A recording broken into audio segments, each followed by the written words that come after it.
अरे बिंदु, आज घर में बहुत काम है। आज तुझे स्कूल जाने की जरूरत नहीं है। लेकिन दादी, आज तो स्कूल में मेरा टेस्ट है। अरे एक दिन स्कूल नहीं जाएगी तो ऐसी कौन सी तेरी कलेक्टर की पढ़ाई छूट जाएगी। वैसे भी मैं देख रही हूँ आजकल तो बड़ी ढीठ हो गई है।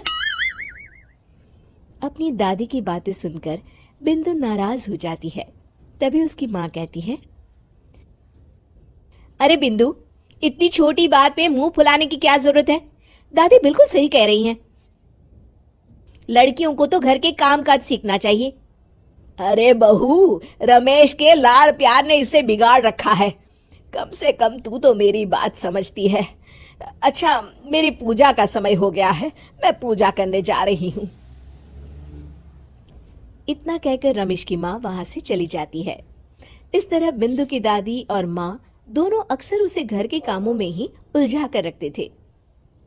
कुछ दिनों के बाद राजू और बिंदु के 10वीं के रिजल्ट्स आते हैं। दोनों बच्चे दादी को अपना अपना रिपोर्ट कार्ड दिखाते हैं। शाबाश मेरे लाल, तू तो बड़े अच्छे नंबरों से पास हुआ है। तभी बिंदु कहती है, दादी, मैं भी अच्छे नंबरों से पास हुई हूँ। रमेश की माँ बिंदु को अनदेखा करते हुए कहती है, हाँ हाँ ठीक है, अभी यहाँ खड़ी क्या कर रही है, सुन लिया मैंने। जाकर मेरे लिए चाय बना कर लिया।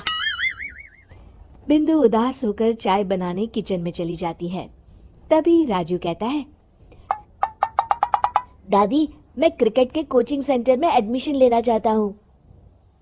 अरे वाह राजू बेटा, ये तो तूने बड़ी अच्छी बात कही। तू कल ही अपना एडमिशन करा ले, जितनी भी फीस होगी मैं दे दूंगी।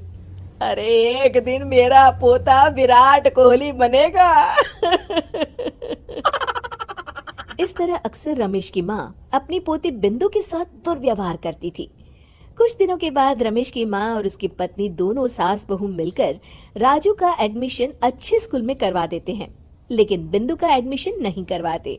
इस बात से नाराज होकर बिंदु अपनी दादी से कहती है, लेकिन दादी, मुझे भी आगे की पढ़ाई करनी है। अरे क्या करेगी आगे की पढ़ाई लिखाई करके, हैं? आज से ये पढ़ाई का भूत अपने दिमाग से उतार दे। इतना कहकर रमेश की माँ वहां से चली जाती है। उस दिन के बाद से बिंदु की पढ़ाई हमेशा के लिए छूट जाती है और उसकी दादी उससे घर के सारे काम करवाना शुरू कर देती है। इस तरह उसका सारा दिन घर के कामों में ही बीत जाता था। कुछ दिन बीत जाते हैं और एक दिन रमेश छुट्टियों पर घर आता है। बिंदु को घर के काम करते हुए देख उससे कहता है, अरे बिंदु बेटा, तुम स्कूल नहीं गई? पिताजी, दादी ने मेरा एडमिशन कराने से मना कर दिया है। वे कहती हैं घर पे रहकर घर के काम करना सीख। अपनी माँ का ये बर्ताव देख रमेश को बहुत गुस्सा आता है और वो अपनी माँ से कहता है, माँ, ये तुमने क्या किया? आगे की पढ़ाई के लिए स्कूल में बिंदु का एडमिशन क्यों नहीं करवाया? अरे बेटा, लड़की जात है, ज्यादा पढ़ लिख कर क्या करेगी। वैसे भी शादी के बाद तो इसे घर के ही काम करने हैं ना। तुम किस जमाने में जी रही हो माँ? अगर कल्पना चावला के घर वाले भी तुम्हारी सोच के होते तो क्या वो पूरी दुनिया में हिंदुस्तान का नाम रोशन कर पाती? इसका स्कूल छुड़वाकर तुम इसका भविष्य बर्बाद कर रही हो, लेकिन मेरे रहते ऐसा नहीं होगा। बिंदु बेटा, कल ही तुम्हारा एक अच्छे स्कूल में एडमिशन करा दूंगा। तुम जितना चाहे उतना पढ़ो। मेरे होते हुए तुम्हें किसी बात की चिंता करने की जरूरत नहीं है। अपने पिता से हौसला पाकर बिंदु खुश हो जाती है और कहती है, जी पापा, मैं खूब मन लगाकर पढ़ाई करूंगी और बड़ी होकर डॉक्टर बनूंगी।